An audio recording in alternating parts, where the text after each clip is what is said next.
Number 1 এর roll number 1 কোথায়? Sir ও আসে নাই। অত ভালো ছাত্র প্রতিনিয়ত স্কুলে আসে, আজকে আসে নাই কেন? স্যার ওর তো জুতা ছিঁড়ে গেছে। ও আচ্ছা ঠিক আছে বসো। Roll number 2, yes sir. Roll number 3, yes sir. বাবা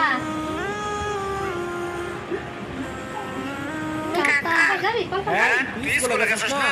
কাকা আমার তো স্কুলে যাওয়ার সময় জুতাটা ছিঁড়ে গেছে। আমার একজন নতুন জুতা কিনে দিবা। তোর জুতা কিনে দেবো? আমার